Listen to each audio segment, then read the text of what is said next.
Canada ప్రధాని పదవికి రాజీనామా చేయనున్నట్లు జస్టిన్ ట్రూడో ప్రకటించారు.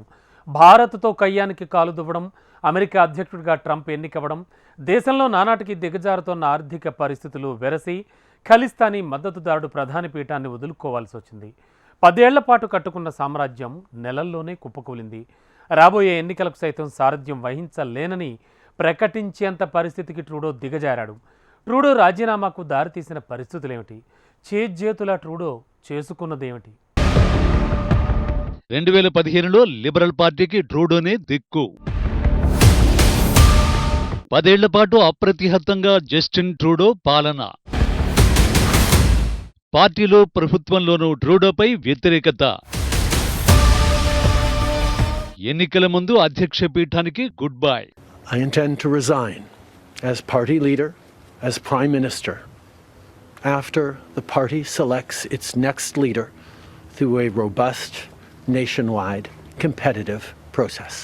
10 ఏళ్ల పాటు అధికారంలో కొనసాగిన జస్టిన్ ట్రూడో విలేకరుల సమావేశంలో తన రాజీనామాను ప్రకటించారు. మార్చి 24 వరకు పార్లమెంటును సస్పెండ్ చేస్తున్నట్లు ట్రూడో ప్రకటించారు. పార్టీ కొత్త నాయకుడిని ఎన్నుకునే వరకు ఆయన ప్రధానమంత్రిగా కొనసాగనున్నారు. ట్రూడో సొంత పార్టీ అయిన లిబరల్ సభ్యులే గతంలో ఆయన రాజీనామా చేయాలని బహిరంగంగా పిలుపునిచ్చారు. జస్టిన్ ట్రూడో 2013లో లిబరల్ పార్టీ నాయకుడిగా బాధ్యతలు స్వీకరించారు. 2015లో పార్టీని అధికారంలోకి తీసుకురావడంలో కీ రోల్ పోషించారు. 2 ఏళ్ల పాటు కెనడా అంతటా పర్యటించి లిబరల్ పార్టీని విజయం వైపు నడిపించారు. లిబరల్ పార్టీకి భవిష్యత్తు లేదన్న సమయంలో పార్టీ పగ్గాలు చేపట్టి విజయాన్ని గిఫ్ట్గా ఇవ్వడంతో ప్రధాని పదవి అతన్ని వరించింది. 2015లో అధికారాన్ని కైవసం చేసుకుని 2019, 2021 వరుస విజయాలతో కన్జర్వేటివ్ పార్టీని నామరూపాలు లేకుండా చేశాడు. ప్రధానిగా అతి చిన్న వయసులోనే బాధ్యతలు తీసుకున్న వ్యక్తిగా పేరొందిన ట్రూడో రాజీనామా ప్రకటన వెనుక ఆయన అనుసరించిన విధానాలే కారణమంటున్నారు విశ్లేషకులు. ట్రూడో ఇటీవల కాలంలో అనేక వివాదాలకు కేంద్ర బిందువుగా మారాడు. భారత్లో సిక్కుల కోసం ప్రత్యేక దేశం ఏర్పాటు చేయాలన్న నినాదంతో పుట్టుకొచ్చిన ఖలిస్తానీ ఉగ్రవాద సంస్థలకు కెనడా అడ్డాగా మారిపోయింది.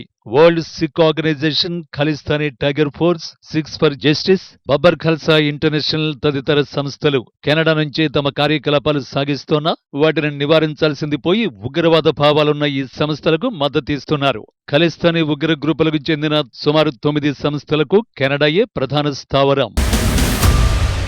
కెనడాలో ఉంటూ ఖలిస్తానీ ఉగ్రవాదులు భారత సార్వభౌమత్వంపై, ప్రాదేశిక సమగ్రతపై ప్రత్యక్ష యుద్ధమే చేస్తున్నాయి. కెనడాలో ఉంటూ భారత్లో నేరాలకు పాల్పడ్డ ఖలిస్తానీ ఉగ్రవాదులను తమకు అప్పగించాలని మన ప్రభుత్వం కోరినా ట్రూడో సర్కారు లెక్క చేయలేదు. కనీసం వారిపై చర్యలు తీసుకోవాలని అడిగినా తిరస్కరించేది. భారత వ్యతిరేక శక్తులకు కెనడా స్వర్గధామం అనడంలో అతిశయోక్తి లేదు. మరోవైపు ఖలిస్తానులకు పాకిస్తానీ ఉగ్ర సంస్థ ISI పూర్తి స్థాయిలో అండదండలు అందిస్తోంది. ట్రూడో పాలనలో కెనడా దేశం భారత్కి మరో పాకిస్తాన్గా మారుతుందన్న ఆందోళనలు వ్యక్తమయ్యాయి. కెనడాను ఉగ్రవాద దేశంగా తయారు చేస్తున్న ఖలిస్తానీ ఉగ్రవాద సంస్థల్ని అణిచివేయకుండా తిరిగి వాటికే సహకారం అందించాడు ట్రూడో. గతేడాది ఖలిస్తానీ ఉగ్రవాది హర్దీప్ సింగ్ నిజ్జర్ కెనడాలో హత్యకు గురయ్యాడు. అందులో భారత ప్రమేయం ఉందని కెనడా ఆరోపించింది. ఏకంగా భారత హోంమంత్రి అమిత్ షానే ఇందులో నిందితుడిగా పేర్కొంది. తమ దేశంలో భారత్ టార్గెట్ కిల్లింగ్స్ కు పాల్పడుతోందని ఆరోపించింది. భారత వీసాలను సైతం అడ్డుకుంది కెనడా. అయితే ఆ దేశం ఇదంతా చేయడానికి ట్రూడో పాలనా వైఫల్యమే కారణమని తెలుస్తోంది. కెనడాలో కొన్నేళ్లుగా ఆర్థిక పరిస్థితులు దారుణంగా ఉన్నాయి. అక్కడ రియల్ ఎస్టేట్ దారుణంగా పడిపోయింది. ఇంటి అద్దెలు విపరీతంగా పెరిగిపోయాయి. నిత్యావసర ధరలు ఆకాశం అంటే విదేశీ వలసలు కూడా కెనడాను కుదిపేశాయి. అక్రమ వలసవాదులు ఎక్కువగా కెనడాను ఆశ్రయిస్తున్నారు. ట్రూడో ప్రభుత్వ సహకారంతో అక్కడే స్థిరపడిపోతున్నారు. వీరి వల్ల స్థానికంగా ఎన్నో ఇబ్బందులు తలెత్తుతున్నాయి. నేరాలు పెరిగిపోతున్నాయి. ఇళ్లపై దాడులు జరుగుతున్నాయి. దీనికి తోడు ఖలిస్తానీ వేర్పాటువాదుల వల్ల అక్కడ భారతీయులు ఇబ్బందులకు గురవుతున్నారు. తరచూ దేవాలయాలపై దాడులు జరుగుతున్నా ప్రభుత్వం పట్టనట్టు వ్యవహరించిందన్న ఆరోపణలు ఉన్నాయి. ఓవైపు జస్టిన్ ట్రూడో చుట్టూ ఉచ్చు బిగుస్తుండగానే అమెరికాలో ట్రంప్ గెలుపుతో ట్రూడో గొంతులో వెలక్కాయ పడ్డట్లయింది. మొదటించి ట్రంప్కి ట్రూడోకి మధ్య సత్సంబంధాలు సరిగ్గా లేవు. ట్రంప్ గెలిచిన తర్వాత అయినా ట్రూడో తన వైఖరి మార్చుకుని ఉంటే బాగుండేది. అమెరికా ఎన్నికల సమయంలో భారత్, కెనడా, చైనా సహా పలు దేశాలకు ప్రత్యేక పన్నులు విధిస్తానని ట్రంప్ ప్రచారం చేశాడు.